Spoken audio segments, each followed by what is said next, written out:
Aksidenteng narinig ng isang lalaki ang himig ng isang bata.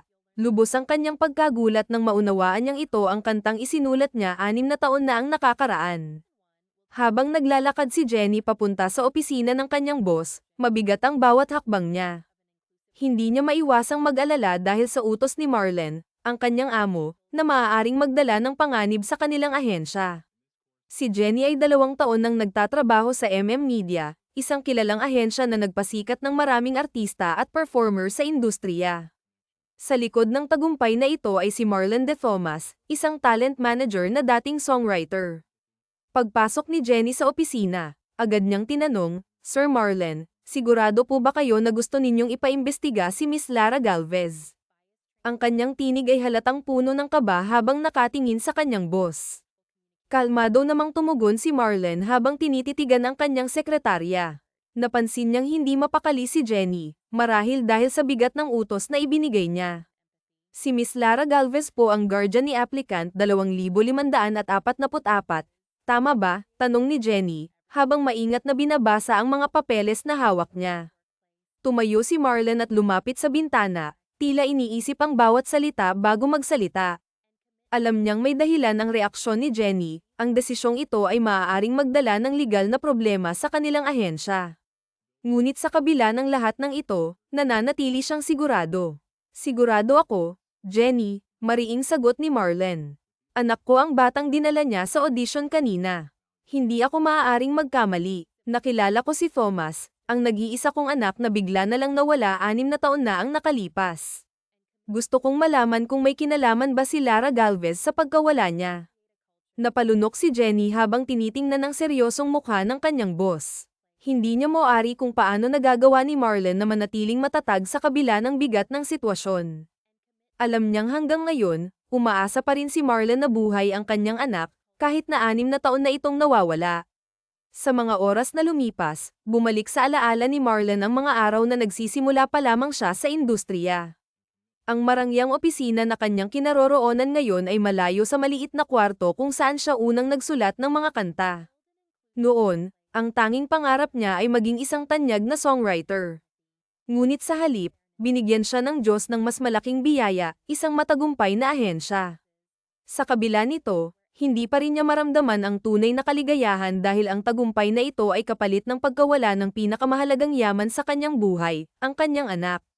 "Hindi pa rin ako makapaniwala na patay na si Nico," malungkot na sambit ni Marlen habang mahigpit niyang hawak ang isang larawan.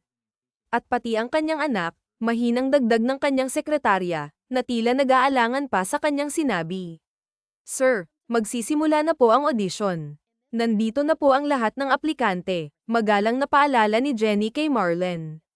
Pagkarinig nito, tumayo si Marlen mula sa kanyang kinauupuan. Inayos niya ang kanyang suot na coat, tila naghahanda sa isang mahalagang okasyon. Sumunod siya kay Jenny palabas ng kanyang opisina patungo sa venue ng audition. Ngayon ang araw na magpapamalas ang Media ng kanilang kakayahan sa paghahanap ng mga bagong talento, mga performer at artistang bibigyan nila ng oportunidad upang sumikat. Bilang isa sa mga pinakatanyag na ahensya sa industriya, inaasahan na ang pagdagsa ng mga aplikante. Naupo si Marlen sa kanyang designated na pwesto bilang isa sa mga hurado. Mabilis na nagsimula ang audition, at agad na bumungad ang iba't ibang talento mula sa mga aplikanteng karamihan ay mga kabataan at nasa mid-20s. "Mukhang mahihirapan tayong mamili ngayon, sir. May naka-impress na po ba sa inyo?" tanong ng katabi ni Marlen, na isa ring hurado. Ngumiti lamang si Marlen bilang tugon, isang ngiting puno ng pagkasabik ngunit may bahid ng pagkainip. Sa tagal ng kanyang karera bilang isang talent manager, napansin niyang nagiging paulit-ulit na ang mga estilo ng pagkanta, pagsayaw, at pag-arte ng mga aplikante. Sa kabila nito, umaasa pa rin siyang makakita ng kakaibang bituin na magbibigay liwanag ngayong araw. "Next, applicant number 2544, anunsyo ng host sa mikropono. Sa pagpasok ng isang batang lalaki sa entablado, agad na nakuha niya ang atensyon ng lahat. Madilim ang paligid, ngunit ang spotlight ay nakatutok lamang sa bata, kaya't litaw na litaw ang kanyang inosenteng kagwapuhan at kakyutan. "How old are you?" Applicant 2544. "What are you going to perform today?" Magalang na tanong ng isa sa mga hurado. Good afternoon everyone. I am Thomas Galvez. I am 10 years old and I will sing an original song written by me, sagot ng bata na puno ng kumpiyansa. Agad na naantig ang damdamin ng mga manonood sa kanyang napaka-cute na boses. Si Marlen, na kanina'y tila walang gana, ay biglang napangiti. Sa unang pagkakataon sa araw na iyon, naramdaman niyang may kakaiba sa batang ito, isang bagay na nagbigay sa kanya ng hindi maipaliwanag na ginhawa. Habang hawak ni Thomas ang kanyang maliit na gitara, maingat siyang naupo sa isang komportableng upuan at sinimulan ang kanyang pagtatanghal. Ngunit habang tumutugtog si Thomas, biglang naglaho ang ngiti sa mukha ni Marlen. Nang marinig niya ang melodya ng kanta, isang pamilyar na damdamin ang bumalat sa kanya. Alam niyang hindi ito isang ordinaryong awitin. I want to make you smile whenever is scary around when your arthritis is bad. All I wanted to scroll with you, malambing na kanta ng batang si Thomas, na nagbigay ng kakaibang init sa puso ng mga nakikinig.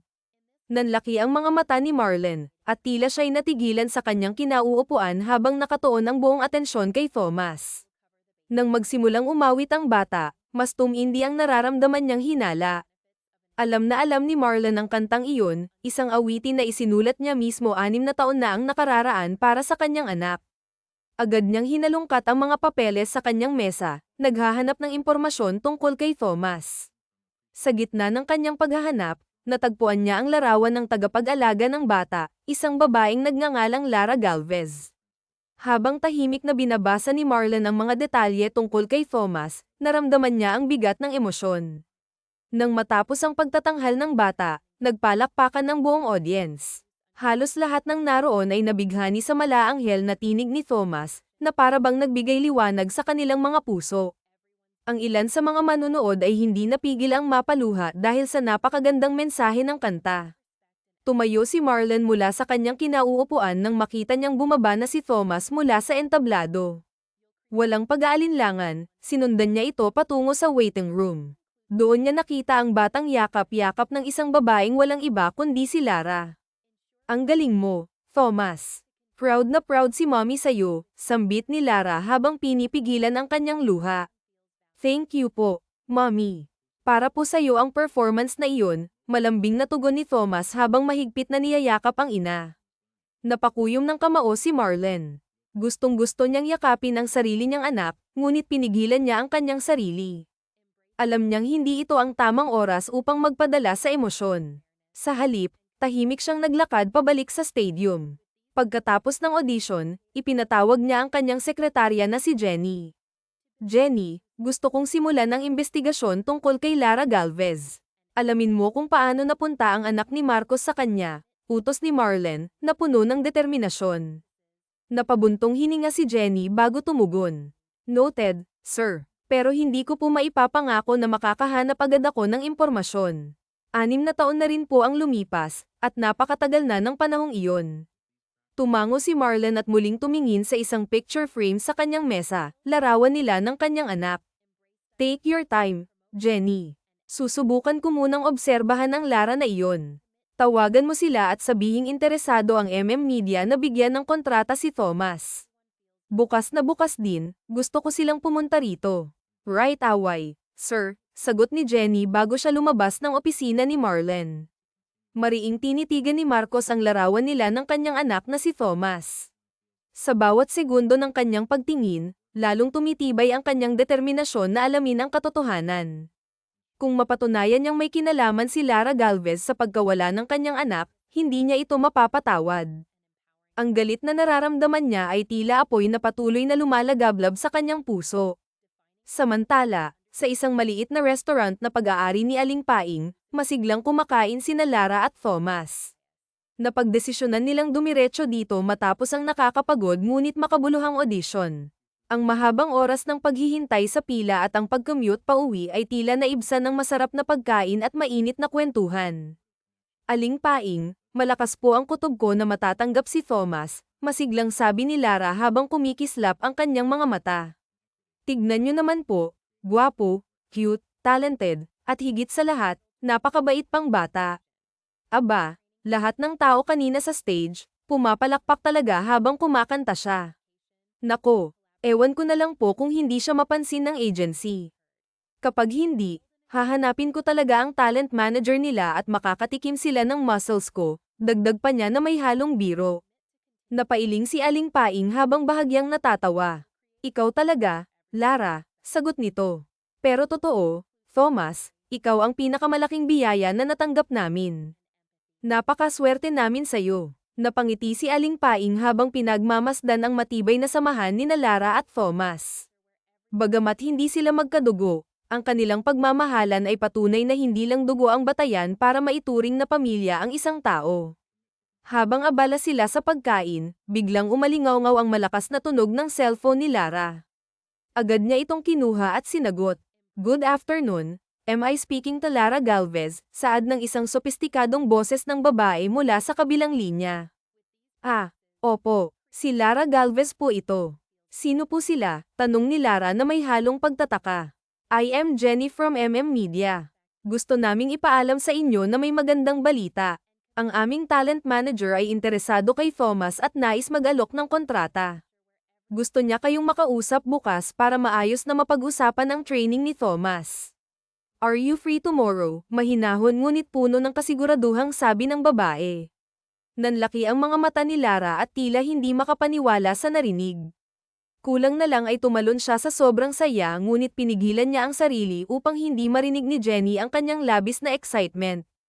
Ah, yes ma'am. Pupunta po kami bukas ng tanghali. Maraming salamat po, ha? Masiglang sagot ni Lara bago ibinaba ang telepono.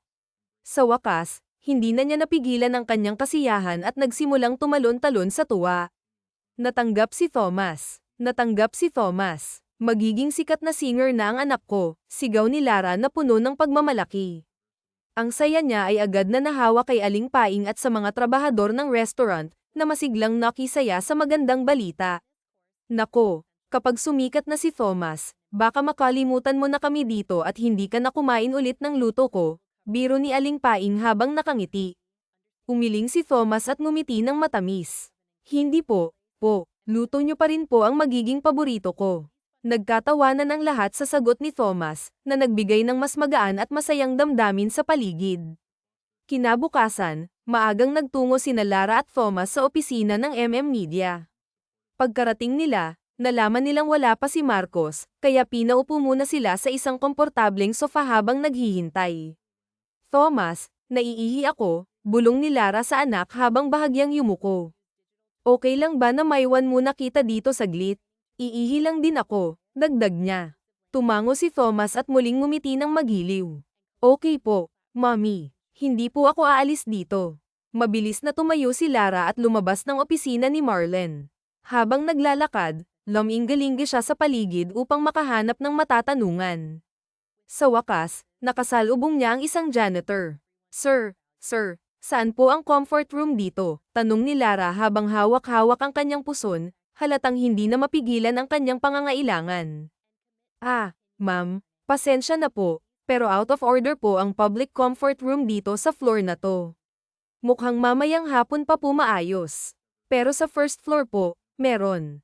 Magtanong na lang po kayo sa makakasalubong nyo, paliwanag ng janitor. Napatango si Lara at agad na nagtungo sa elevator, halos patalon-talon na sa pagmamadali. Salamat po, sir. Pasasalamat niya habang unti-unting nagsasara ang elevator. Sa tulong ng mga taong natanungan niya, madali niyang natagpuan ang comfort room. Napansin ni Lara na napakalawak ng opisina ng Media, parang maze ang paglalakad patungo sa banyo. Matagumpay siyang nakapag-ker at pakanta-kanta pa habang pabalik sa elevator. Ngunit habang naglalakad, bigla siyang hinarang ng isang kamay. Napatingin siya at napansin si Marcos, na ngayon ay nakatayo sa harap niya. Kasama nito ang isang lalaking mukhang opisyal, na walang iba kundi ang manager na kanina pa nila hinihintay. Nakaka-inspire namang magtrabaho sa office na ganito kagwapo ang mga katrabaho, bulong ni Lara sa isip niya habang pilit na iniwas ang tingin kay Marcos. Papunta ka rin ba sa 4th floor? May appointment ka ba sa kung sino? Tanong ni Marcos sa malamig ngunit maayos na tono. Ah, opo, yung anak ko po kasi, bibigyan ng kontrata ng Media, sagot ni Lara na may malawak na ngiti, halatang proud na proud bilang isang ina. Ganun ba? sagot ni Marcos ng walang emosyon, na tila walang balak makipag-usap pa ng mahaba. Yung boss niyo po, si Mr. Marlon De Thomas, mabait po ba siya? Tanong ni Lara, na halatang walang ideya kung sino ang kausap niya. Napataas ang kilay ni Marcos sa tanong ni Lara. Halata sa ekspresyon niya na hindi ito man lang nag-research bago pumunta. Kung maaari po, bakit ninyo naisip ang itanong iyon? Mayroon po bang isyo kay Ginoong Marlon? Tanong ni Marcos, na may bahagyang pag-aalala sa tono ng kanyang boses. Wala naman po talaga. Ang totoo, hindi ko lang po kasi nakita ang mukha niya kaya nagtatanong-tanong ako kanina. Sabi nila matangkad daw at gwapo, pero parang mas gwapo pa kayo, sir. Baka naman niloloko lang ako ng mga iyon para paglaruan, pabirong sagot ni Lara, na may kasamang tawa. Napangiti si Marcos ngunit hindi niya napigil ang mag-ismid ng bahagya. Ang imahe ni Lara na kanyang nakita kahapon sa backstage bilang isang kalmadong ina ay tila kabaligtaran ng kanyang inaasahan. Hindi niya maiwasang isipin kung paano magugulat si Lara kapag nalaman nitong siya mismo ang tinutukoy bilang si Ginoong Marcos De Thomas. Sa totoo lang, sir, hindi naman po siguro ganoon kahigpit ang mga patakaran dito. Nag-aalala lang po kasi ako para sa anak ko. Kapag nagdebut na siya sa telebisyon, baka umikot na lamang ang buong buhay niya sa showbiz. Alam niyo po, sir, masyado pong mabait at inosente ang anak ko. Alam kong may talento siya, pero natatakot ako na baka may makaligtaan siya sa pagkabata niya dahil sa maagang pagpasok bilang celebrity, paliwanag ni Lara, na tila nagbabahagi ng isang lihim habang nakatingin sa malayo. Tahimik na inobserbahan ni Marcos ang bawat ekspresyon sa mukha ni Lara. Nais niyang malaman kung tunay nga ba ang pag-aalala nito para sa anak na si Thomas. Do you love your son? Tanong ni Marlon sa mahinahong tono, na tila sinusukat ang lalim ng damdamin ni Lara. Napalingon si Lara sa kanya, at sa halip na sumagot agad, tinampal niya ng bahagya ang braso ni Marlon habang tumatawa. Nako, oo naman po. Mahal na mahal ko ang batang iyon, sagot niya nang walang pag-aalinlangan. Napabuntong hininga si Marlon. Hindi niya alam kung tunay nga bang mabuting tao si Lara o kung nagpapanggap lamang ito. Gayunpaman, ayaw niyang magpadalos-dalos sa kanyang impresyon. Maaaring may mga aspeto pa ng pagkatao ni Lara na hindi pa niya nakikita. Hindi pa babayaan ng Media si Thomas. I will personally make sure that he will be happy in this industry, wika ni Marlon ng may katiyakan. Napangiti si Lara sa sinabi nito, ngunit bigla rin siyang natigilan nang may mapagtanto siya. Teka, hindi ko naman binanggit ang pangalan ni Thomas tanong ni Lara sa sarili, na halatang nagtataka. Bago pa man siya makapagsalita muli, bumukas ang pinto ng elevator sa ikatlong palapag. Pumasok ang ilang kababaihan na agad bumati kay Marlon.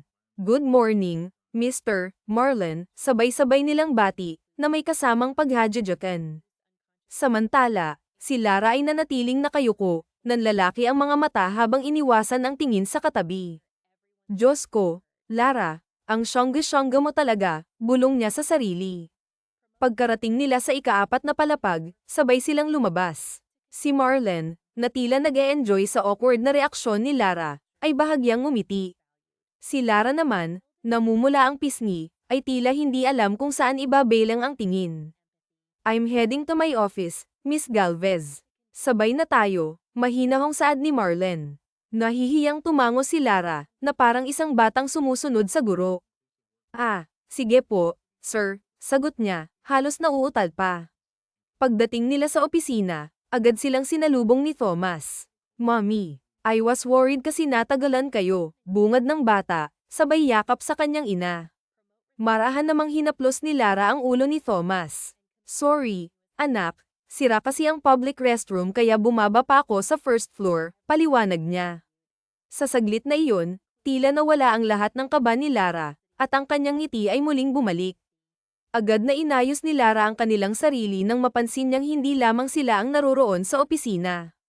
Sa banayad na boses, sinabi niya, Thomas, anak, batiin mo si Sir Marlon. Siya ang magiging manager mo simula ngayon. Agad namang tumayo ng tuwid si Thomas, ngunit sa kabila ng kanyang pagiging bibo, bahagya siyang nahiya nang humarap kay Marlon dahil sa seryoso nitong ekspresyon. Hindi naman iyon naging alalahanin para kay Marlon dahil batid niyang likas na mahiyain ang bata, lalo na noong sila pa ang magkasama noong bata pa ito. Halika, maupo tayo. Mahaba-haba pa ang pag-uusapan natin. Malumanay na iniaya ni Marlon habang ginagabayan ang mag-ina papunta sa kanyang lamesa. Pagkatapos basahin ang mga nilalaman ng kontrata, sinimulan nilang talakayin ang magiging pang-araw-araw na buhay ni Thomas ngayong papasok na siya sa industriya ng pagkanta. Isa sa kanilang napag-usapan ay ang posibilidad na magliban si Thomas sa tradisyonal na paraan ng pag-aaral kung sakaling maging abala ang kanyang schedule dahil sa kasikatan. Iminungkahi ni Marlon ang homeschooling bilang alternatibo, na agad namang sinang-ayunan ni Lara at Thomas, kaya't hindi na ito naging issue. Habang nakaupo sa harapan ni Marlon, hindi maiwasan ni Lara na mapansin ang napakaraming tropeo at sertipiko na nakasabit sa dingding ng opisina. Bakit naisipan mong dito sa agency namin ipa-audition ng anak mo, Lara? Tanong ni Marlon sa mahinahong tono, na agad namang nakakuha ng atensyon ng dalaga. Kagustuhan po ito ng bata, sir, sagot ni Lara, bahagyang ngumiti. Tingin ko po ay napanood niya kayo sa TV kaya nagpumilit siyang sumubok na mag-audition. Habang tinitingnan ni Marlon ang mga papeles tungkol kay Thomas, paimpol niyang sinulyapan ang mag-ina na nakaupo sa kanyang harapan. Nakalagay rito na inampun mo si Thomas. Kilala mo ba kung sino ang mga magulang niya? Ipinagkatiwala ba siya sa'yo? Sunod-sunod niyang tanong, na nagdulot ng pagkabigla sa mag-ina. Napabuntong hininga si Thomas ngunit bago pa siya makapagsalita, mabilis siyang inunahan ni Lara. Hindi po ako ampon, manager. I am hurt, sagot ni Thomas, na may halong pagkadismaya. Nanlaki ang mga mata ni Lara at agad niyang pinigilan si Thomas sa anumang mga susunod pang sasabihin. Pasensya na po, sir, paliwanag ni Lara habang tinatakpan ang bibig ng anak. Nagagalit po talaga siya kapag sinasabihan siyang ampon. Mariing tinitigan ni Marlon si Thomas. But this is the truth. Wala ka bang naaalala tungkol sa mga magulang mo? Tanong niya, na tila sinusubukang intindihin ang bata. Tumitig ng masama si Thomas kay Marlon bago umiwas ng tingin. Samantala, napakagatlabi si Lara, nag-aalala na baka magalit si Marlon sa ugali ng bata. Alam niyang mula pa noon ay ayaw ni Thomas na pinag-uusapan ang mga nangyari 6 na taon na ang nakalipas. Upang mas maging maayos ang kanilang pag-uusap, inilabas muna ni Lara si Thomas at iniwan ito kay Jenny. Nang makabalik siya sa opisina, malumanay niyang ipinaliwanag, nakita ko lamang po si Thomas malapit sa riles ng tren 6 na taon na ang nakalipas. Wala siyang malay noong mga oras na iyon. Pagkagising niya, wala na po siyang maalala. Tahimik na nakinig si Marlon habang pinoproseso ang sinabi ni Lara. Ang kanyang mukha ay nanatiling kalmado, ngunit makikita sa kanyang mga mata ang pag-iisip ng malalim. Then bakit hindi mo pinahanap ang mga magulang niya? Hindi mo ba napagtanto na baka hinahanap siya? Masungit pa nga na saad ni Marlon. Kumunat naman ang noo ni Lara. Hindi niya maintindihan kung bakit nagagalit nga si Marcos sa kabila nito. Minabuti na nga lamang rin Lara na kalmayan na nga lamang ang kanyang sarili. Ayaw niya na pong hanapin ang mga magulang niya sir hindi ko alam kung ano talaga ang dahilan ng bata. Hindi niya sinasabi sa akin at hindi ko rin po binabanggit ang tungkol sa nakaraan niya dahil hindi niya gustong pag-usapan yun. Basta ako sir nirerespeto ko lamang ang kagustuhan ni Leon kung sakaling bumalik man ang kanyang alaala at gugustuhin niyang bumalik sa mga magulang niya. Malugod ko po siyang papalayain na pailing na nga lamang si Marlon bilang hindi pagsang-ayon sa opinyon ni Leon na para sa kanya ay kagustuhan mano hindi ng bata dapat pa rin itong isauli sa kanyang mga magulang ang bata sa tunay niyang mga magulang. Ang kantang itinugon ni Leon sa gitara, it was really beautiful. Alam mo ba kung ano ang inspirasyon niya sa paggawa ng kantang yun? Kalmadong tanungan ni Marlon. Sabi po ni Marlon palagi niya raw po ang naririnig sa panaginip niya kaya isinulat niya po. Siguro po may kankon yun sa dati niyang buhay, baka po yun pa ang maging tulay para makita niya ang mga magulang niya. Kung alam lamang ni Liana na ang magulang nga ni Leon na kanyang hinahanap ay nasa harapan na nga niya, baka atakihin nga ang dalaga sa puso sa sobrang gulat at sa dami nangyari sa loob ng isang araw. Imbes nga na sabihin ni Marlon ang totoo, bahagya na naman siyang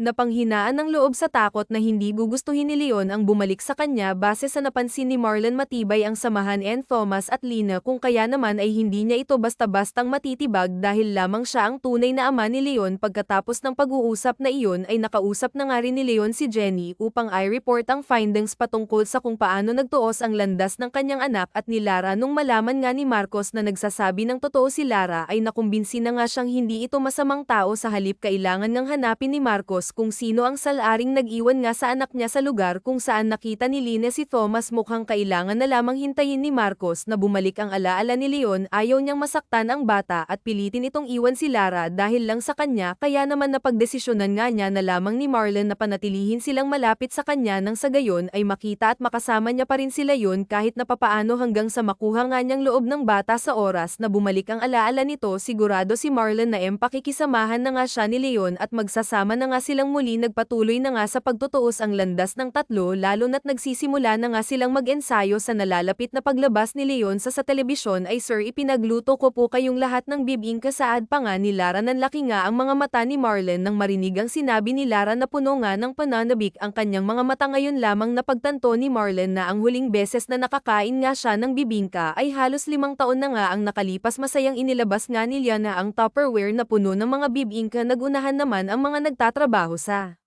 studio dahil naramdaman nga rin nila ang gutom nang makita nga ang pagkain. Hindi naman makalimutan ni Lara na abutan nga si Thomas dahil paborito rin ito ng bata. Sir Marlon, ayaw niyo po ba magtatampo po ako nito? Pangasar pa nga sa Liana habang iniaabot nga ang bibingka kay Marcos. 10 oras ng trabaho, ginugulo mo kaming lahat. Ako na nga. Saad nga ni Marlon. Masungit nga nitong Saad pero kung kunwari lamang at kinuha naman ang bibingka sa kamay ni Liana dahil takam na nga rin siya. Napaiwas naman ang tingin ng ilang mga staffs na nasa gilid nga ni Lara at Marlon. Halata naman kasing gusto rin ng kanilang boss ang kumain ngunit nahihiya lamang ito kaya ngayon ay bigla na lamang nagsusungit. Kunwari buti na lamang ay naslungat nga ng kanyang pagkatao si Liana at lagi itong positibo nga sa enerhiya. Sa unang kagat nga ni Marlon ay wala nga siyang nasabi masarap ang pagkain at napaalam nito sa kanya ang mga panahong halos gapangin nga niya ang lupa upang makaahon nga sa hirap. Bahagyang napangiti si Marlon at nagulat ang lahat nang masilayan nga nila ang isang genuine na ngiti mula sa kanilang boss. Ngumingiti lamang kasi ito kapag nasa harapan nga sila ng camera ngunit halatang sa pilitan lamang. Sabi pa nga ni Jenny, masarap ka palang magluto Lara,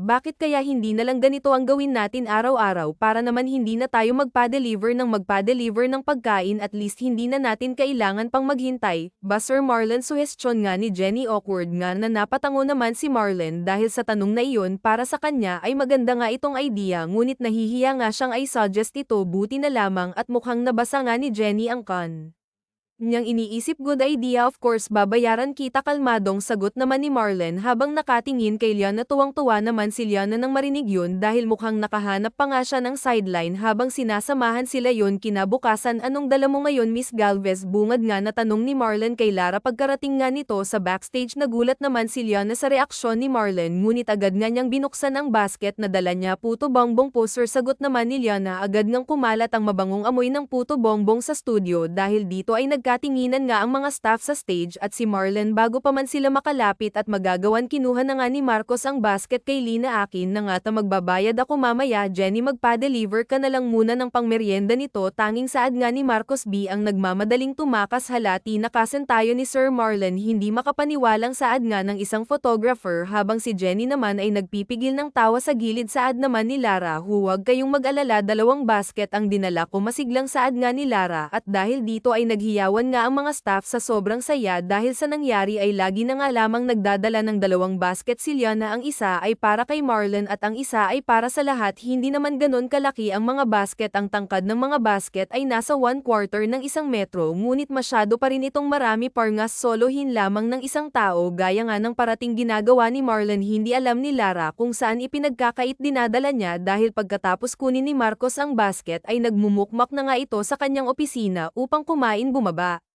Balik na nga lamang si Marcos pagkatapos ang halos 1 oras. Pansin nyo ba hindi na masyadong galit si Sir Marlon ngayon? Dati laging busangot kaya ang mukha niyan pero ngayon parang medyo gamaan na ang aura niya. Napalingon nga si Lara sa mga nagbubulungang staff ng Media hanggang pinupunasan na nga niya ang pawis sa likod ni Leon. Miss Lara, salamat saw ang naging maganang mga trabaho namin. Laging good mood si Sir KWP nga ng isang photographer. Natawa na nga lamang si Liana at agad na napailing. Ano ba kayo? Hindi naman siguro yun dahil sa akin No, natatawang sagot nga ni Liana, pero ang totoo ay kinikilig nga siya sa kanyang loob. Sabi pa nga ng photographer, naku wait, a man's heart is through his stomach. Mukhang totoo nga ang kasabihan yun. Miss Lara, susuportahan namin kayo ni Sir pag nagkaton bagay naman ho kayo. Pangaasar pa nga nito, agad na tuloy na mula ang mga pisngi ni Lara dahil sa pangaasar ng mga staff. Sinubukan pa ngang sabayan ang hiyawan ng mga staff, pero talagang nahihiya nga si Lara, lalo na't si Marlon ang kanilang pinag-uusapan. Gusto mo bang bumili ng maiinom? Awkward nga na bulong ni Lara kay Thomas upang magkaroon nga siya ng dahilan para tumakas sa pangaasar ng kanilang mga kasamahan. Sige po mommy, pero bawal po ako sa amiga, sabi ni manager. Saad nga ni Leon habang tinutukoy nga si Marlon. Sige bibili tayo ng hindi malamig, nagmamadaling saad nga ni Lara habang naglalakad na nga sila palabas ni Leon. Pagkarating sa convenience store na katapat lamang ng Media ay agad na bumili ang mag-ina ng maiinom. Naupo na nga muna sila sa isang upuang nasa loob rin ng kanilang kinaroroonan. Okay ka lang po ba mommy? Concern nga na tanong ni Leon habang magkatabi silang nakaupo sa isang bench at payapang pinagmamasdan ang mga sasakyang dumaraan. Okay lang Thomas, sorry at bigla kitang pinalakad sa init. Mukhang kailangan ka na naman tuloy na ipaba. Nag-aalalang saad nga ni Lara. Ayaw mo po kay manager? Inosenteng tanong nga ni Leon. Awkward ngang natawa naman si Lara at marahang hinaplos nga ang likod. Thomas, hindi naman sa ayaw Thomas, kasi napainom na nga lamang si Lana ng kanyang apple juice. Mukhang mahirap ipaliwanag sa isang bata ang mga topic na tungkol sa pag-ibig. So gusto mo po si manager mommy? Muntika na ngang may buga ni Lara ang iniinom niyang juice dahil sa biglaang tanungan ni Leon. Baka hinahanap ka na doon Thomas? Bumalik na tayo Tara. Masiglang pag-aya nga ni Lara kay Thomas upang mawala nga sa isipan ni ito ang tanong kanina. Patawid na nga sana SIL Thomas at Leah na sa kalsada nang bigla na lamang mayroong isang itim na kotseng huminto sa kanilang harapan. Agad nga na itinago ni Lara si Leon sa kanyang likod at akma na sanang susuntukin ng sino mang magtatangkang manjida sa kanila nang biglang bumaba ang bintana ng kotse at bumungad nga ang mukha ng isang pamilyar na lalaki. Giovanni, ikaw pa pala, pasensya na po, akala ko po kidnapper. Paumanhin nga ni Lara habang kinakamot ang kanyang ulo. Bumaba naman sa kotse si Governor Lacosta. Ang Giovanni sa probinsya ni Lalana noon na matagal na ngang nanliligaw sa kanya. Agad itong lumuhad sa harapan ni Leon at inalis ang kanyang shades. Kamusta Thomas? Balita ko natanggap ka raw dito sa Media. Congratulations. I ho, masiglang saad nga ni Giovanni Lacosta habang ginugulo ang buhok ni Leon. Hanggang dito pa naman sinusundan pa rin ako ng matandang Manny Akis na to, saad nga ni Liana sa kanyang isip habang pilit na tumatawa sa matandang lalaki na kanina ay kaharap. Umiwas nga ng tingin sa Leon at nagtago sa likuran ni Liana. Maging ang batay ayaw pakisamahan si Governor Lacosta. Nagkaroon ako ng business meeting malapit rito at nakita ko kayo. Tara, kain tayo sa labas, may alam akong mamahaling restaurant malapit dito. Ipinatong pa nga ni Giovanni Lacosta ang kanyang palad sa braso ni Liana at agad namang hindi naging komportable si Liana dahil dito marahan na hinawi ni Liana ang kamay ng gobernador bago nagsalita. Salamat po, Goof, pero meron pa kasing kailangang gawin. Noong si Thomas kailangan ko po siyang samahan sa loob. Minsan lang naman, Lina. Meron namang nag-aasikaso kay Thomas doon, di ba? Tara, huwag mong tanggihan ang blessing. Pagpupumilit nga ni Giovanni Lacosta habang hinihila si Liana. Natigil ang komisyon nang may isang puting kotse ang tumigil rin sa tabi ng kotse ni Giovanni Lacosta. Iniluwal nga nito si Marlon na agad namang naglakad patungo sa kanila. Good morning, sir. I am Marlon De Thomas, President and Talent Manager of Media. May problema po ba with the artist? Kalmadong tanong naman ni Marlon habang nakatayo nga sa pagitan ni Lara at Giovanni Lacosta. Giovanni Kevin Costa, kakilala ko itong si Lara. Malapit siya sa akin. Inaaya ko lang namang kumain, pero ayaw sumama. Nakangiting sagot nga ni Giovanni Lacosta bago muling nagtangkang lumapit kay Lara. I don't think that's a problem, sir. Kung ayaw sumama ni Miss Galvez, then I don't think you should force her, right? Sabi pa nga ni Marlon na mariin na nga ang boses this time. Agad namang sumama ang timpla ng mukha ni Giovanni dahil sa pagharang nga ni Marlon sa kanila. Mas mabuti sigurong huwag ka nang manggialam dito. Ay ho, kung ayaw mong mapahamak, banta pa nga ni Giovanni Lacosta. Should we start a commotion here, sir? Siguradong pupuntahan tayo ng mga pulis at magiging malaking scope ito. It will greatly affect your image, lalo na't malapit na ang eleksyon. Kalmadong saad nga ni Marlon na matagumpay namang nagpakaba kay Giovanni Lacosta. Umatras nga si Giovanni Lacosta, ngunit matalim ang mga titig nito kay Lara at Marlon. Pagkatapos, ipinaharurot ng Giovanni ang kotse niya paalis. Agad na nga binalingan ni Marlon ng atensyon ang kanyang mga kasama. Okay lang ba kayo? Agad nga niyang tanong kina Lara at Thomas. Marahan nga niya ring hinawakan ang ulo ng bata. Opo, manager. Thank you po. Magalang ang sambit ni Thomas habang hawak pa rin ang kamay ni Lara. Bamaling naman ang tingin ni Marlon kay Lara na ngayon ay seryoso na nga ang mukha. Nabubuwisit sir, at pasensya na rin po sa abala, nanghihina nga na saad ni Lara. Hindi na nga kinulit pa ni Marlon si Lara dahil mukhang nawala ito sa mood dahil sa nangyari. Bumalik na nga rin sa studio at habang nagre-record nga ng pagkanta si Thomas ay panay ang sulyap niya kay Liana na siyang nakaupo lamang sa isang gilid at nananahimik. Hindi sanay si Marlon sa ganitong ginagawa ni Liana dahil alam niya ang likas na maingay at madaldal nga ang dalaga.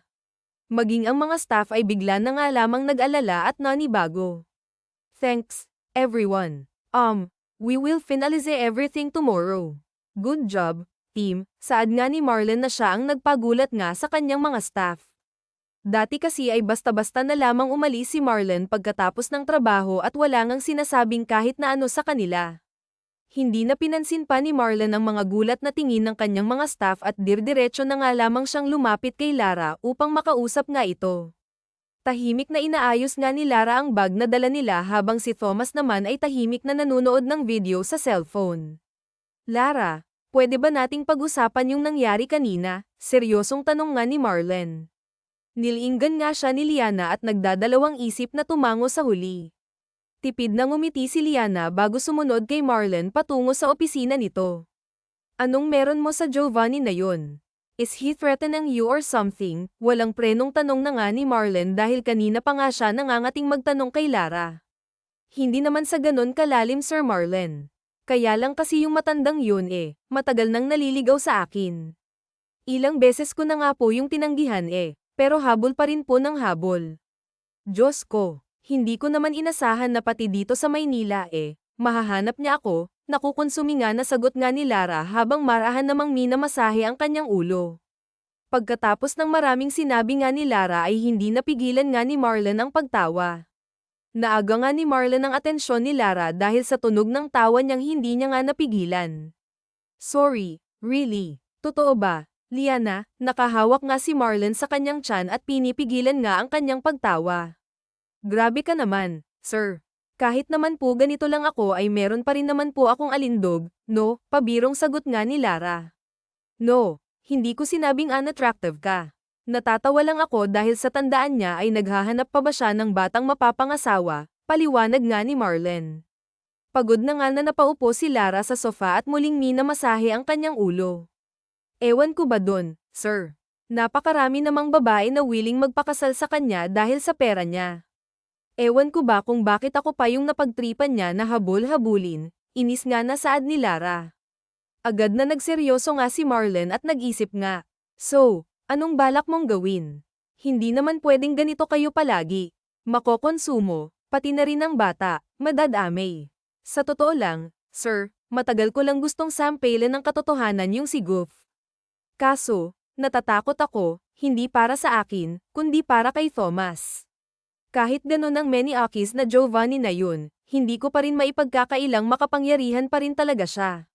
Napaupo nga si Marlon sa harapan ni Lara at mariing tinitigan nga ang dalaga. Sabihin mo na lang na boyfriend mo ako, seryosong ang saad ni Marlon. Para bang sinakluban nga ng kung anong multo si Lara at nabulunan pa nga sa sariling laway matapos marinig ang sinabi ni Marlon. May-ari ng Media, boyfriend ko. Nako, Diyos ko. Kahit pagpapanggap lang yun mahihiya pa rin ako sir, no? Siguradong hindi maniniwala si Giovanni sa akin, agad pa nga nasabat ni Lara. Kalmado lamang siyang tinitigan ni Marlon. I guess he will believe you, lalo na at magiging basehan niya ang nangyari kanina. Naalala nga ni Liana ang ginawang pagligtas sa kanila ni Marlon kanina. Napatakip nga si Liana sa kanyang bibig habang nag-iisip.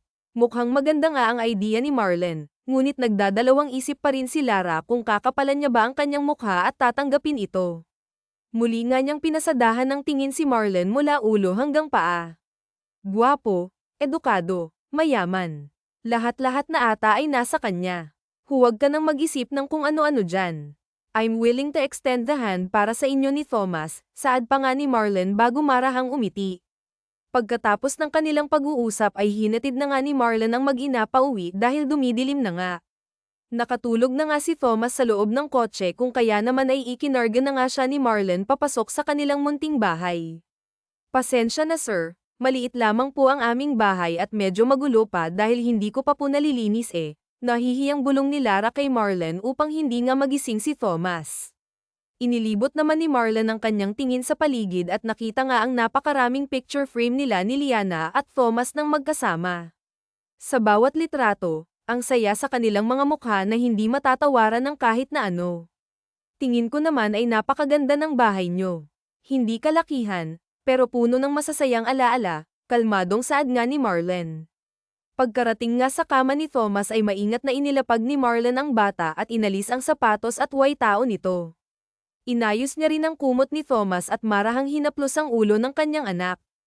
Pagkatapos nga noon, tingin ko po ay magiging mabait kayo ng ama, sir, bulungan ni Lara habang pinapanood nga si Marlon. Napangiti naman si Marlon sa sinabi ni Liana. Really, nakangiting nga ang tanong ng lalaki. Actually, may anak ako. Pag-umpisa nga na kwento ni Marlon habang malungkot na nakatitig kay Thomas. Napaawang naman ang bibig ni Lara nang dahil sa gulat. Talaga po ba sir? Hindi po halata na may anak kayo kasi araw-araw po kayong nakaantabay sa Media. Malungkot na bamantong hininga si Marlon bago sinagot ang nalilitong si Lara. He's not with me. 6 na taon na siyang nawawala, saad pa nga ni Marlon. Natahimik nga si Lara dahil sa sinabi ni Marlon. Agad na napansin ang dalagang labis na lungkot at pangungulila sa mga mata ni Marlon. Maya-maya ay inilingon naman ni Marlon si Liana upang magtanong. I was wondering, nasaan ang mga magulang mo? Dahil sa tanong ay saglit na ngang napayuko si Lara bago umiwas nga ng tingin. Ipinilas niya sa kanyang mukha ang isang malungkot na ngiti. Pareho na po silang wala sir. Namatay po sila dahil sa isang sunog. Oh, I'm sorry, nag-aalalang saad nga ni Marlon. Takang tumingin pa nga si Liana kay Marlon. Okay lang po sir. Dati, sobrang lakas ng impact sa akin ng aksidenteng yun. Sa tuwing naaalala ko, pero dahil kay Thomas, nagkaroon po ulit ako ng dahilan para maging matatag. Laking pasasalamat ko po at dumating nga siya dahil kung hindi baka hindi ko na po nakayanan ang lahat ang nangyari noon at sumunod na lang po ako sa mga magulang ko sa langit. Nang magsimula nang ang lumungkot ang mood sa loob ng kwarto ay ngumiting nga si Thomas at marahang tinapak ang braso ni Lara. Gusto niyang magpasalamat para sa maayos na pagpapalaki nga ni Lara sa kanyang anak, ngunit hindi pa ito ang tamang panahon para umamin. Tiyak na maaaring masaktan ang dalawa kung kakailanganin nga nilang maghiwalay. At ngayong nakikilala na nga ni Marlon si Liana, pakiramdam niya ay hindi niya nga rin kakayanin ang maging selfish at manakit ng ibang tao. Well, I think I should go now. Magpahinga ka na rin, Lara, marahang saad nga ni Marlon kay Lara habang magkaharap nga silang nakatayo. Hinatid nga ni Liana si Marlon sa labas ng kanilang pintuan at agad nga siyang pumasok. Nahiga nga siya sa kama ni Thomas at mahimbing na nakatulog habang kayakap nga ang bata. Kinabukasan, pagkarating nga ni Liana sa Media ay agad na kinuha ng isang staff ang kanyang atensyon. Miss Galvez, hinahanap po kayo ng lalaki nyo, bulong nga nito habang palihim na itinuturo nga si Giovanni Lacosta na nasa waiting room ng studio. Napabuntong hininga nga si Liana at agad na lumuhad upang makausap nga si Thomas. Susunod si Mommy sa studio, anak ha. Mabilis lang ako, palam nga ni Lara bago hinalikan si Thomas sa noo. Habang papalapit nga kay Giovanni Lacosta ay pinilit nga ni Lara na pumilas ng isang peking ngiti sa kanyang mukha. Magandang umaga po, Gov, hinahanap niyo raw po ako, bungad nga ni Liana pagkarating nga sa kinauupuan ng gobernador. Agad na lumawak ang ngiti sa seryosong mukha ni Giovanni Lacosta nang marinig nga niya ang boses ni Lara. Napatayo ang gobernador at inayos pa nga ang kanyang mamahaling coat. Pumunta ako ngayon para humingi ng tawad sa nangyari kahapon, Lara. Pasensya na, saad nga ni Giovanni Lacosta. Sagot naman ni Lara na, ay, okay na po yun, Gov, yun lang po ba? Sige po, aalis na po sana ako kasi kailangan pang samahan si Thomas sa loob pagdadahilan nga ni Lara. Agad na umiba ang timpla sa mukha ni Giovanni Lacosta nang muli nga niyang marinig ang pangalan ni Thomas. Hindi maintindihan ng dalaga kung bakit biglang nainis ang kanyang kausap, ngunit nagbigay lamang ito ng dahilan upang mas layuan ni Lara si Giovanni Lacosta. Si Thomas na naman. Ang alam ko ay hindi mo naman kaano-ano ang batang yun bakas ang inis sa boses ni Giovanni. Anak po ang turing ko kay Thomas Gove, kahit hindi po kami magkadugo, mahalagang mahalaga po sa akin ang batang iyon. Pinilit nga ni Liana ang ngumiti kahit sa pilitan na lamang ito dahil naiinis nga siya sa gobernador.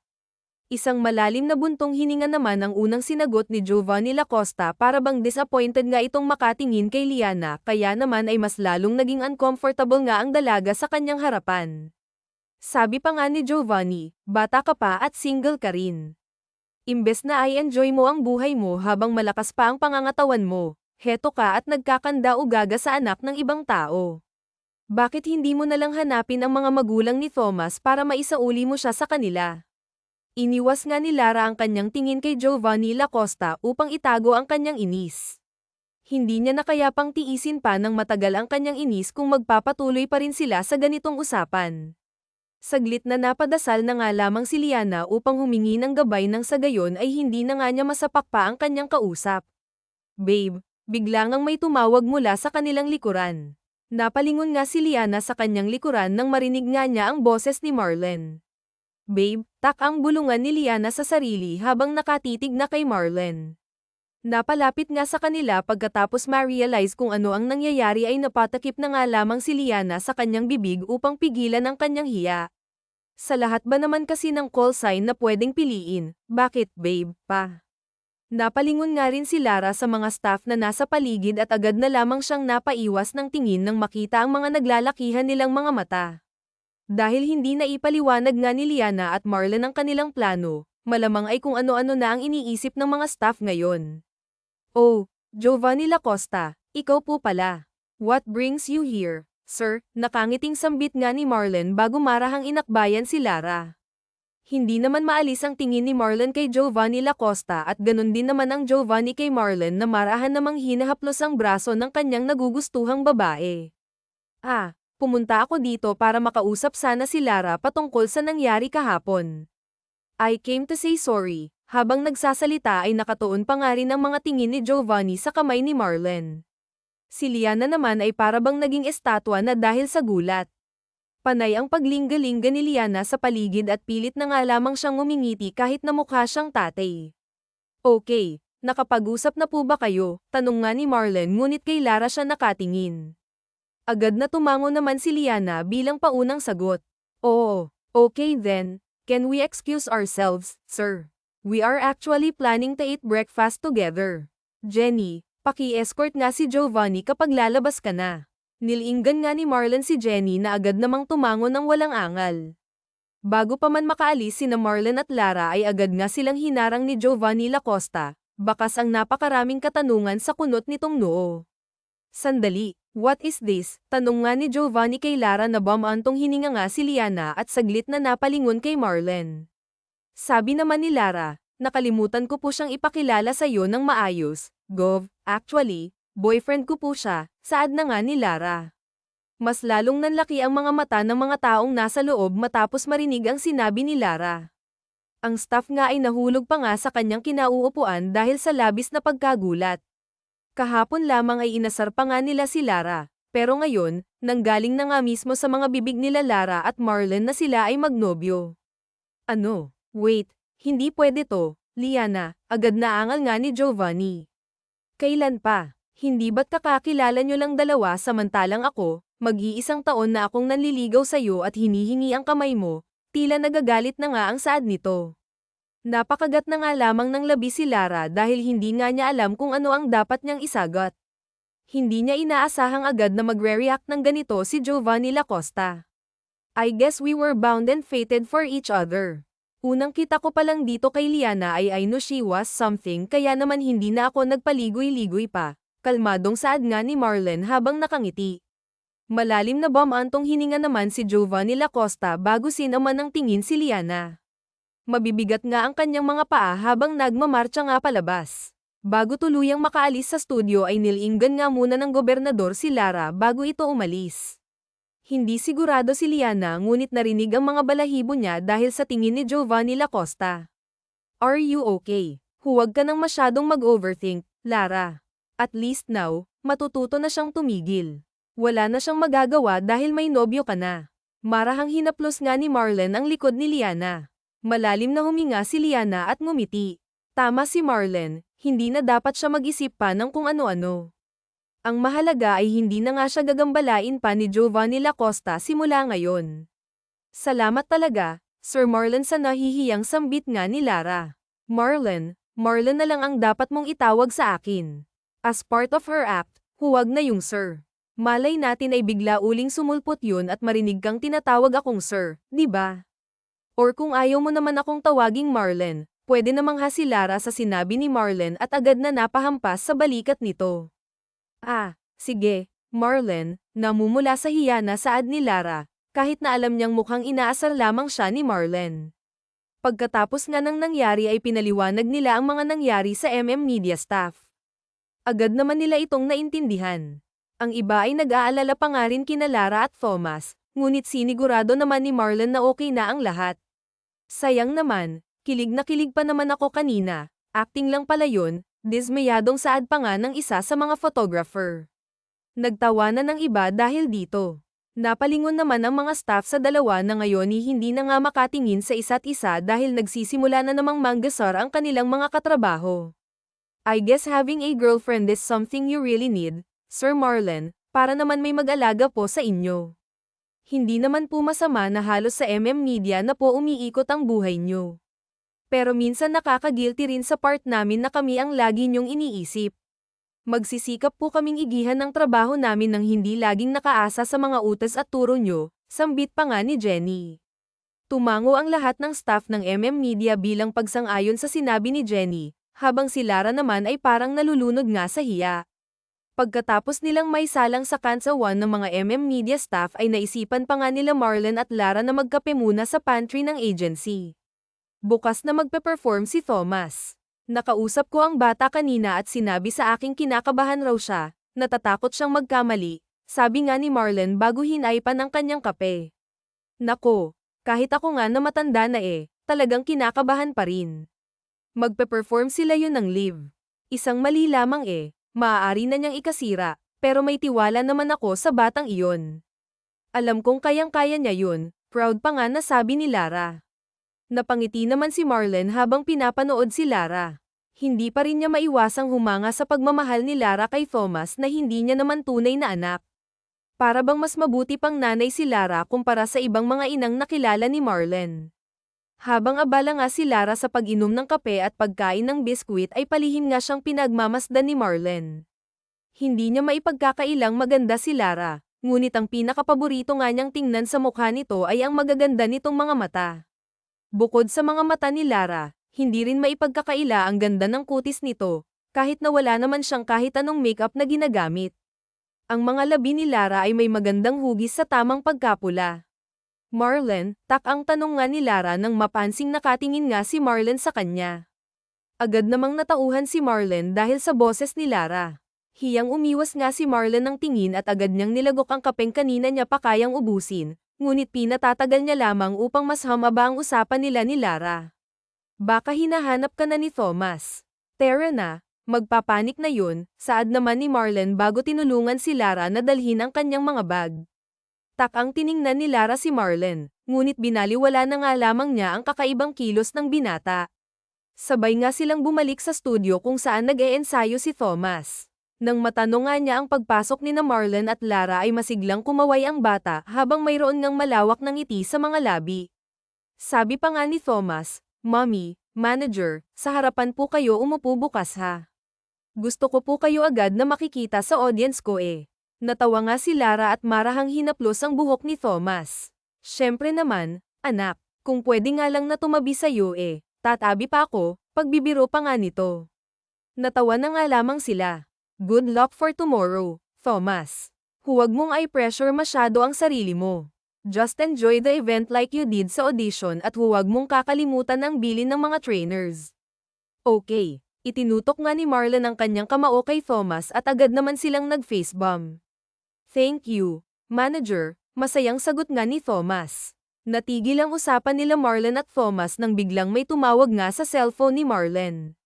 Pagkahugot nga ni Marlon sa kanyang cellphone ay bumungad sa kanya ang phone number ni Jenny. Agad ngang tumayo si Marlon at bahagyang lumayo sa kanyang mga kasama upang sagutin ang tawag. "Sir, dumating na po ang DNA results," bungad ni Jenny. Agad na bumilis ang tibok ng puso ni Marlon nang marinig ito.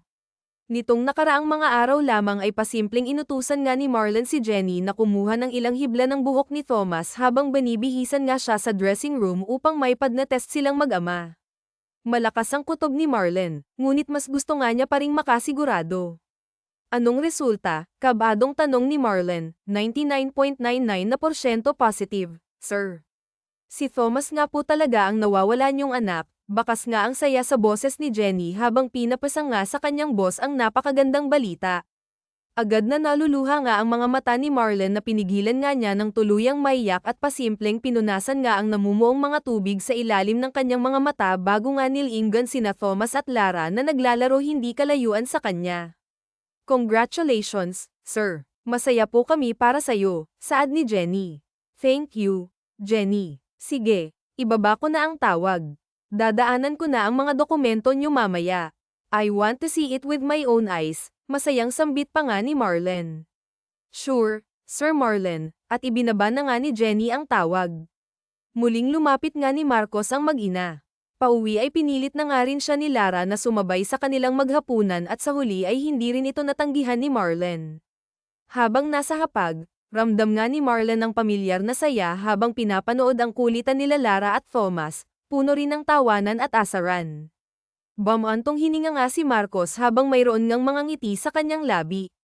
Ngayon, sigurado na nga siya sa kanyang nararamdaman, may gusto na nga siya kay Lara at hindi lamang ito simpleng paghanga. Nai-imagine na nga ni Marlon kung anong klase ng buhay ang magkakaroon silang tatlo kung sakali mang nakatira nga sila sa iisang bubong, payapa, masaya, at puno ng pagmamahalan. Pagkatapos mapatulog nga ni Thomas ay hinatid na nga ni Lara si Marcos sa labas ng kanilang munting gate. Pinabaunan pa nga ni Lara si Marcos ng ilang pirasong mga kakanin na niluto niya kanina. "Salamat, Marcos ha. Nag-enjoy kami kasama ka sa pagkainan, lalo na si Thomas. Talagang magkasundo kayong dalawa eh." Ilang segundo ang tinitigan nga ni Marcos si Lara bago nakapag-ipon ng lakas ng loob upang sabihin na nga ang kanyang saloobin. "Lara, yung tungkol sa yung magnobyo natin. Sa tingin mo ba pwede pa nating totohanin?" tanong pa nga nito. "Ha?" nalilitong sagot naman ni Lara. Malinaw naman niyang narinig ang sinabi ni Marlon, ngunit sadyang hindi agad yun kayang i-proseso ng kanyang utak dahil sa gulat. "Well, tingin mo ba papasa ako bilang boyfriend mo?" "Yung totoong boyfriend?" nahihiyang sambit naman ni Marlon. "Diyos ko, Marlon. May nakain ka bang masamang ingredient sa niluto ko kanina? Hindi ko nilagyan ng gayuma yun saad pa nga nito. Napatakip na nga lamang si Lara ng kanyang bibig sa gulat. Sinubukan pa nga niyang kurutin ang sarili niyang balat upang masigurong hindi nga siya nananaginip. Marahang natawa si Marlon sa reaksyon ni Lara. Parang ganito rin ang naging reaksyon ni Lara noong unang beses nga silang nagkausap sa elevator. "Wala. Okay lang naman yung niluto mo. Actually, ilang araw na rin akong in denial. Sa ilang araw na pag-iisip ko, in denial ako sa sarili ko. Kanina, habang kumakain tayo, saka pa lamang mas naging malinaw sa isip ko ang lahat. I like you. I like you. Tingin ko nga hindi lang kita basta gusto. Gusto kong makabuo ng isang masayang pamilya kasama ka at si Thomas." Marahang ang hinawakan ni Marlon ang kamay ni Lara bago ngumiti. "Hindi mo kailangan magmadali sa sagot. Bukas mo na sabihin kung pumapayag ka bang maging boyfriend ako." "Bukas, pagkatapos mag-perform ni Thomas, meron rin akong mahalagang sasabihin sa'yo," saad pa nga ni Marlon habang bakas nga ang pananabik ng kanyang mga mata. "Sige, Marlon, mag-iingat ka pa uwi," sagot nga ni Lara na hanggang ngayon ay natatameme pa rin sa revelasyong nagaganap. Pinanood nga ni Lara ang pag-alis ng kotse ni Marlon. Napahawak nga siya sa kanyang dibdib na napakalakas rin ng pagtibok. Muling bumalik sa alaala ni Lara ang lahat ng mga nangyari sa kanila ni Marlon, ang mga nakakahiyang eksenang iniwasan nga niya, mga pangyayaring nagpula nga sa kanyang mga pisngi, at ang mga pagkakataong hindi niya maiwasang humanga kay Marlon. "Teka, May gusto rin ba ako sa kanya? Hindi makapaniwalang saad nga ni Lara sa kanyang sarili. Agad nga na pumasok si Lara at nagmukmak nga sa kanyang kwarto. Binalot nga niya ang kanyang mukha sa kumot hanggang sa nakatulog na nga lamang siya sa kaiisip ng mga mangyayari. Kinabukasan, sa wakas, dumating na nga rin ang panahong hinihintay ng Media, ang araw ng pagdebonga ni Thomas sa isang noontime talk show at magkakaroon ng isang singing performance. Maagang nagtungo ang lahat sa agency upang maghanda. Nang matapos na nga ang lahat at nabihisan na nga si Thomas, hinanda naman nila ang mga kagamitan ng bata. Miss Galvez, kailangan na pong mauna ni Thomas sa venue para makapag-rehearse din sila doon, saad nga ng assistant manager. Agad ngang tumango si Lara at maijing sinuri ang itsura ni Thomas. ang pogi-pogi nanep, proud niyang saad nga bago ipinaubaya nga si Thomas sa assistant manager. Bye, mommy. Abangan ko po kayo ni manager, masiglang sigaw nga ni Thomas sa kotse. Masayang kumaway naman si Lara sa kanyang anak at kahit na umaandar nga ang kotse ay panay pa rin nga siya sa pambabaon na habilin nga kay Thomas. Natigil na lamang si Lara nang tuluyan nang makalayo ang kotse. Miss Galvez, maghanda na rin po tayo. Susunod na po tayo sa kanila pagkatapos pong maayos ang lahat ng nandito sa studio, sambit naman ni Jenny. Tingin mo ba magiging okay lang si Thomas doon, Miss Jenny?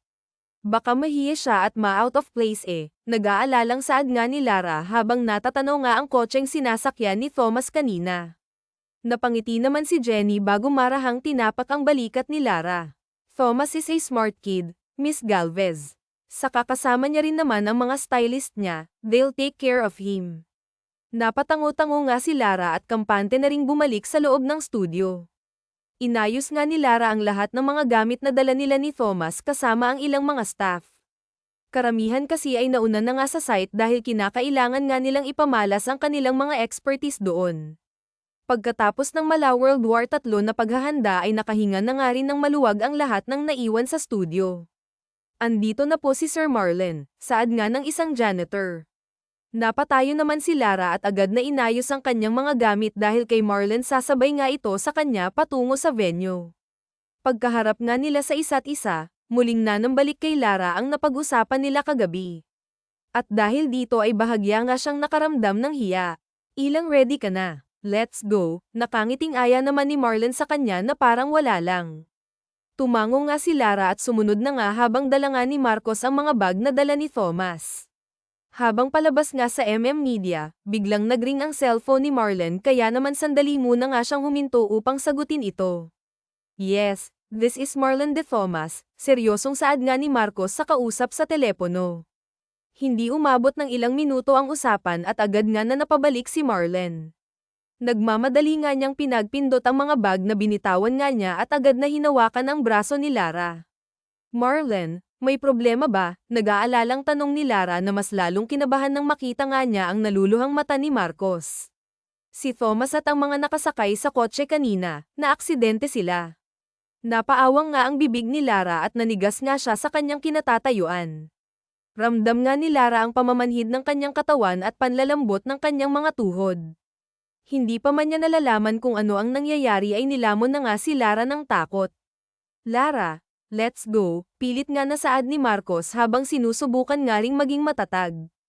Habang nagmamaneho ay panay na nga ang pagdating ng mga tawag kay Marlon patungkol sa nangyari at kasama na nga rito ang pagkakancel ng live performance sa Thomas sa TV.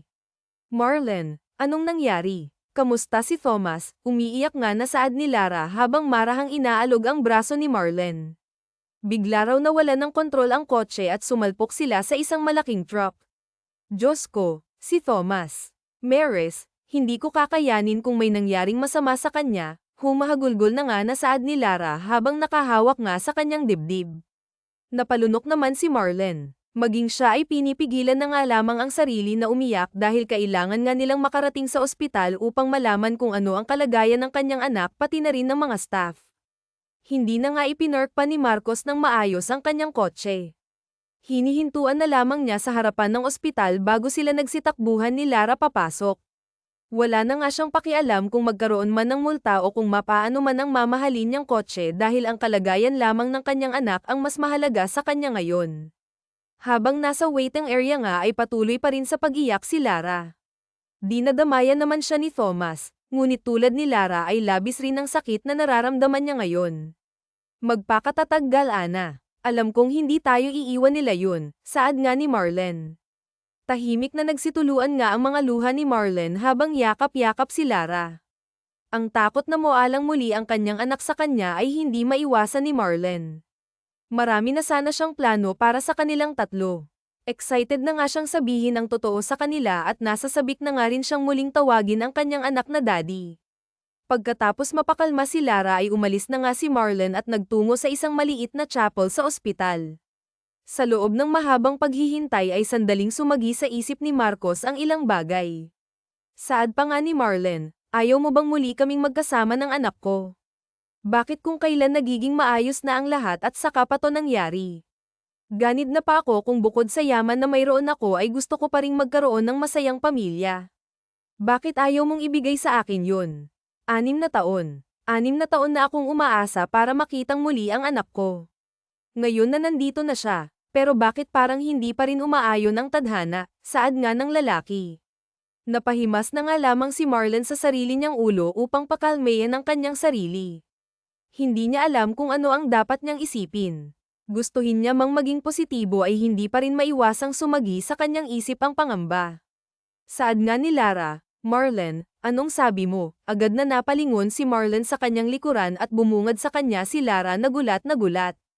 Mukhang hinanap siya nito dahil masyado na ngang matagal na nawala si Marlen at ito'y natagpuan sa chapel at tila narinig nga niya lahat ng kanyang panalangin. Hindi ba sabi ko sa'yo may nawawala akong anak, Lara? Si Thomas yun. Si Thomas ang anak ko na nawala 6 years ago. Napatakip nga sa labi ang kanyang bibig sa narinig. Dahil doon ay mas lalo nga siyang naluha at agad nga nasumugod nga kay Marlen upang bigyan ito ng isang mahigpit na yakap. Tila ba naramdaman nga ni Marcos ang isang nakakagaan ng pakiramdam habang yakap nga siya ni Lara. Dahil dito, hindi na nga napigilan pa ni Marcos ang pag-iyak at hinayaan na nga lamang siya ni Lara na ilabas ang lahat ng sakit na pinipigilan ni Marcos kanina upang magmukhang matatag. Tulad ng sabi mo Marlen, hindi tayo iiwan ni Leon, sambit nga ni Lara habang marahang hinahaplos ang ulo ni Marcos. Pagkatapos kumalma ni Marlen ay ipinaliwanag nga niya kay Lara ang lahat, mula sa paghihinala niya kay Lara hanggang sa balak na nga niya sanang pag-amin ng katotohanan ngayong araw, hanggang sa nangyari ngang aksidente. Mr. De Thomas, Miss Cavs, tawag ng isang nurse sa kanila.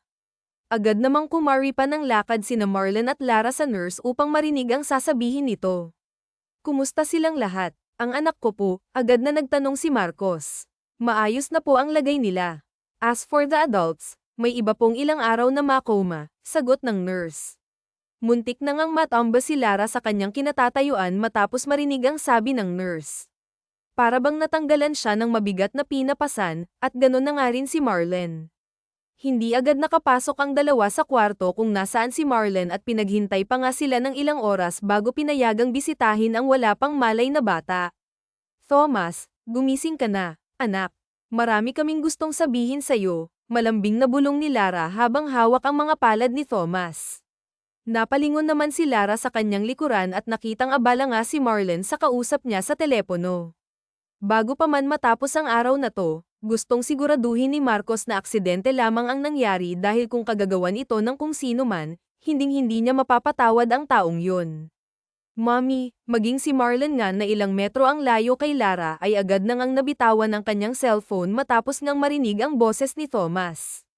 Thomas, nakikilala mo ba si Mommy? Naluluhang tanong nga ni Lara habang hindi nga mapakali. Isang matamis na ngiti ang sumilay sa mukha ni Thomas kahit pa nanghihina pa rin ang kanyang mga mata. Mommy, akala ko po hindi na ulit kita makikita, napangiting sabi ni Thomas at marahang hinawakan ang kamay ng bata. Pagkatapos kay Lara ay agad nang ang dama po ang tingin ni Thomas sa kanyang ama. Walang kahit na anong masabi si Marlen dahil pinipigilan nga niya ang kanyang sarili sa pag-iyak, ngunit ngumiti si Thomas na para bang naintindihan niya ang nararamdaman ni Marlen. Daddy. Parehong nanlaki ang mga mata nila Lara at Marlen matapos marinig ang sinabi ni Thomas, para bang isa itong malakas na makinang nagpagalaw sa naninigas na katawan ni Marlen. Agad niyang nilapitan ang kanyang anak. Thomas, naaalala mo na ba ako? Kinakabahang tanong nga ni Marcos na agad namang tinanguan ni Thomas, dahilan upang tuluyan na nga muling maiyak si Marcos sa tuwa. Masayang naiyak nga si Lara para sa mag-ama. Gustuhin man nilang yakapin si Thomas na ngayon ay muli nang naging Thomas, ay hindi pa rin nila magawa sapagkat kailangan muna nilang siguraduhin na okay na nga ang bata. Pagkatapos ma-examine ng mga nurse at doktor, kasama nila Marcos at Lara na pumasok sa kwarto ang dalawang kasama ni Thomas kanina sa kotse na siyang pamrotekta sa kanya nung sumalpok nga sila. Ang driver naman ng kotse pati na rin ng isang staff na nasa front seat ay kasalukuyang nagpapagaling dahil pareho nga silang nagkaroon ng injury sa paa na gagaling rin naman pagkatapos ng ilang linggo. Thomas pala, huwag ka nang mag-alala tungkol sa performance mo, okay? Pwede ka naman mag-perform ulit sa ibang araw. Ang mahalagay okay ka na. Ang mga fans mo, worried din sa'yo kaya magpagaling ka, okay? Saad nga ni Lara habang nagbabalat nga ng mansanas para kay Thomas. Mommy, pwede mo pa rin po akong tawagin na Thomas. I'm still your Thomas, okay? Makulit nga na saad ni Thomas. Natawa naman si Lara dahil sa sagot ng kanyang anak-anakan. Naupo nga si Lara sa gilid ni Thomas at marahang hinaplos ang ulo nito. Nagtama naman ang tingin nila ni Marcos na nasa kabilang panig naman ni Thomas. Nag-promise ako sa daddy mo noon na kapag bumalik na ang alaala mo, malugod kitang isa sa uli. Ngayon, nangyari na yun, anak. Magpakabait ka sa daddy mo at bawiin niyo ang lahat ng taon na lumipas nang hindi kayo magkasama. Pilit na itinago nga ni Lara ang lungkot sa kabila ng isang matamis na ngiti. Ngunit imbes nga na makinig sa kanyang sinasabi ay agad na kinuha ni Thomas ang kamay ni Marlen at Lara saka ipinagkit nga ang kamay nilang dalawa. Magkakasama pa rin po tayo, Mommy. Sabi sa akin ni Daddy kanina, he loves you so much and he wants to marry you. Ang tanong, payag po ba kayo? Napaawang nga ang bibig ni Lara dahil nga sa narinig mula kay Thomas. Ilang segundo silang nagtitigan ni Marcos bago biglang natawa si Lara. Nagkatinginan naman ang mag-ama at hindi nga maintindihan kung bakit natatawa si Lara sa ganitong sitwasyon. Teka lang, Marlen, kagabi lang, inaaya mo pa akong maging girlfriend tapos ngayon gusto mo na akong pakasalan, natatawang saad nga ni Lara dahil sobrang bilis naman ng lalaki. Agad namang bumusangot ang mukha ni Marcos dahil sa pagtawa ni Lara. Napaiwas nga si Marcos ng tingin dahilan upang mas lalong matawa nga si Lara sa kanya. We can take it slowly kung gusto mo.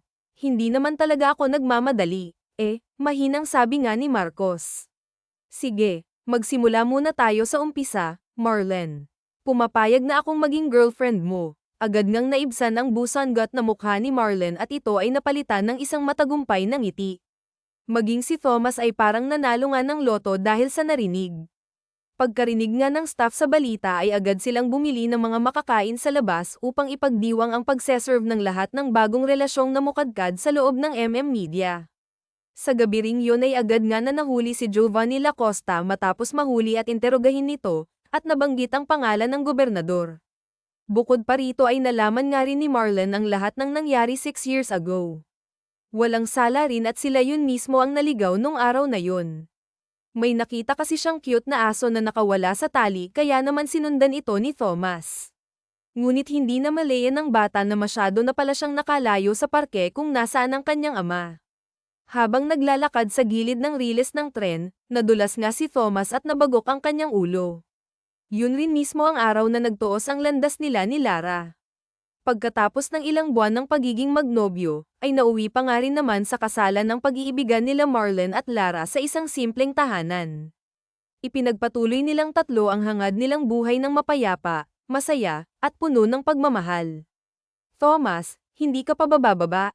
Baka malate na kayo, sigaw nga ni Lara. Iniluwal ng isang pinto si Thomas na ngayoy maglalabing-8 na nga. Dali-daling bumaba si Thomas habang karga ang kanyang acoustic guitar sa likuran. Mommy, andyan na po ang kaibigan ko sa labas. Sasabay na lang po ako sa kanya, saad nga ni Thomas habang kumukuha nga ng mga sandwich na nasa hapag. Napailing na nga lamang si Lara. Malipasan na naman ng gutom si Thomas dahil late na naman nga itong nagising. Nasaan ang kapatid mo, Aber? Pagsusungit nga ni Lara. Gamit ang nguso ay itinuro nga ni Thomas ang kapatid niyang nasa second floor at sabog pa nga dahil kagigising lamang. Maria, anak, maligo ka na. Mal-elite ka na sa first subject mo, natatarantang saad nga ni Lara habang nagmamadaling umakyat sa hagdan at hilain ang kanyang anak na babae sa banyo. Nagpaalam na nga si Thomas na aalis na, at kahit na gusto pa nga siyang paupuin ni Lara upang mag-almusal, ay hindi niya nga nagawa dahil agad na kumari pa ng takbo ang makulit na bata. Ayan, okay na, anak, masayang saad nga ni Lara matapos ayusan ang buhok si Maria. Sakto namang dumating ang school bus kaya naman nakahinga na nga lamang ng maluwag si Lara at hindi niya nga kailangan pang magmaneho upang may hahabol ang kanyang anak. Pagkatapos ayusin ang hapag, ang mga gamit naman na nag-ulo dahil sa kama madali, pagkatapos noon, hagasin naman na pinggan ang inasikaso at nagpahinga na nga si Lara sa sofa. Diyos ko, mukhang kailangan kong dagdagan ang bayad kay Ging, nakakabaliw pala kapag ganito kada umaga, saad ni Lara sa kanyang sarili habang inaalala ang katulong nilang umuwi sa probinsya dahil sa isang emergency. Love, bumungad sa mukha ni Lara ang nakasilip na mukha ng kanyang asawa. Taka nga siyang tinitigan ni Marcos habang nakahiga sa sofa. Pagkatapos ang ilang segundo ay nag-alala na nga itong nilapitan si Lara at tinabihan. Ayos ka lang ba? Masyado ka bang napagod? Tanong nga ni Marcos habang sinusuri ang bawat sulok ng katawan ni Lara. Okay lang naman ako, love. Noni bago lang siguro ako kasi wala dito si Aling Nena. Pero alam mo, kahit halos mabaliw na ako sa paggalaw kanina, pakiramdam ko nag-e-enjoy pa rin ako. Isang mahigpit na yakap ang iginawad ni Marcos sa kanyang asawa dahilan upang matawa nga ito. Maraming salamat sa pag-aalaga ng mabuti sa mga anak natin, malambing nga na saad ni Marcos. Bakit parang may kailangan ka ata ngayon ha? Natatawang sambit nga ni Lara na naging dahilan ng tawanan sa pagitan nila ni Marcos. Wala pero meron akong gustong ibigay, at hinugot nga ni Marcos ang isang bulaklak mula sa kanyang likuran. Ito ay isang piraso ng puting tulip. Bahagyang hinampas nga ni Lara ang braso ni Marcos. Ano ba yan, Marlen? 8 taon na tayong kasal pero corny ka pa din. Panay ang takip ni Lara sa kanyang mukha dahil ang totoo'y kinikilig nga siya at ayaw nga niyang makita ito ni Marcos dahil siguradong buong araw nga siya nito aasar. Bakit ba? Nangako naman ako sa'yo noon, di ba, na kahit kasal na tayo, liligawan pa rin kita kahit paulit-ulit pa para paulit-ulit ka ring main love sa akin, pangaasar pa nga ni Marlen. Ewan ko sa'yo, Marlen, natatawang saad naman ni Lara bago inamoy ang bulaklak. Salamat. Nawala ang pagod ko, nakangiti naman niyang sambit bago binigyan ng isang halik si Marlen sa kanyang labi. Wala ang mga bata ngayon, mapaglarong bulong nga ni Marlen dahilan upang hampasin nga siya ni Lara sa balikat. Tumahimik ka nga dyan, Marlen, natatawang sagot naman ni Lara bago lumayo sa kanyang asawa. Tumayo naman si Marcos habang mayroong pilyong ngiti sa mukha. Panay ang pagbabanta ni Lara ngunit patuloy pa rin si Marlen sa paghahabol sa kanya kaya naman napuno ng tawanan at asaran ng kanilang tahanan habang naghahabulan. Hindi maiwasang maalala ng mag-asawa ang mga dati nilang pinagsamahan, lalong-lalo na ang mga pangyayaring sumubok sa kanilang katatagan. Samantala, kasabay nga ng pag-aaral ng kanilang mga anak, si Leo naman, ipinagpatuloy rin naman niya ang kanyang karera bilang isang mang-aawit kahit na nakafocus pa rin naman ito sa kanyang pag-aaral. Isang araw nga ay simula ng awit, and I'd kiss you, give you my coat when you are cold, need you, fit you, even let you hold a remote control it could be so nice growing old with you. Habang nasa entablado nga si Thomas at kumakanta, masaya pa ngang nagsasayaw sina Marlen, Lara, at ang kapatid nito. Talaga namang todo suporta sa karera ng bata at saktong-sakto nga naman ang kanta sa kanila dahil gusto nga nilang tumanda na magkakasama na nagmamahalan pa rin. Kung may natutunan man si Lara at Mark sa kanilang buhay, yun na ang katotohanan. Ang lahat ng magagandang bagay ay may nakatakdang oras ng pagdating sa inyong buhay. Marami ang maaaring mangyari na siyang pwedeng tumulak sa iyo na kwestiyonin ang buhay at sabihing unfair ang mundo, ngunit yun ay parte lamang ng isang transisyon. Nahuhubog sa iyo para sa paparating na mas magagandang mga bagay, oportunidad, at pangyayari. Turn Nan VT, Marcus Marlen Leon, Nico, Thomas Lana Lara Janet Jenny Governor Giovanni Maris Maria.